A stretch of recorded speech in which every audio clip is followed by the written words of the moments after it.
If you deployed your application on the hostinger or any of the service provider and you want to make this, for example, your application is throwing an exception and you don't want to display your sensitive information, right? And you want to throw a 500 error. So how you can do this?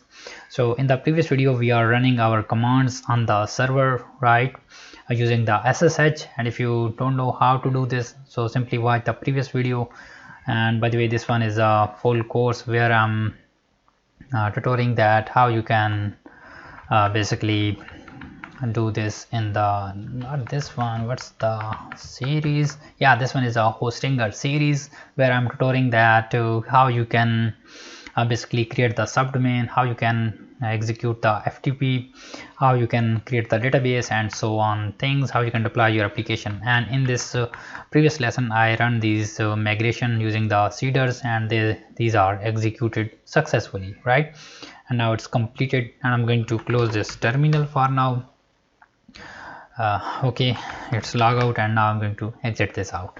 So if you want to not throw an exception, so simply go here and turn this off, app debug. So basically this one is used for the debugging purposes. If you are a developer and want to debug it, that what's the error, why it's throwing the 500, so you can turn this to false. So now this will not to display the sensitive information and not to throw the exact error, right? And if you will turn on this production, so this will throw that application like 500, 404 and other exception. Mostly it's throw the 500, right? And if you are using the custom exception like 404, so this will throw the 404.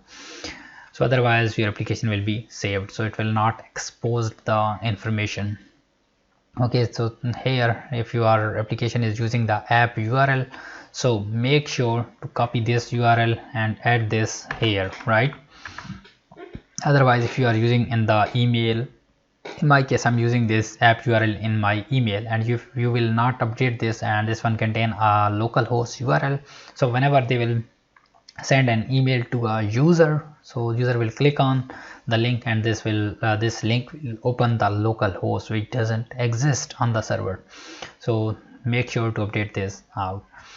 Thank you so much for watching the course, and if you want to add some more videos into this series, shoot it in the comment below, and I will try to, if this one is more popular topics, I will shoot full videos on a specific topic. Thank you so much for watching the series. I will meet you in the next one. Bye bye.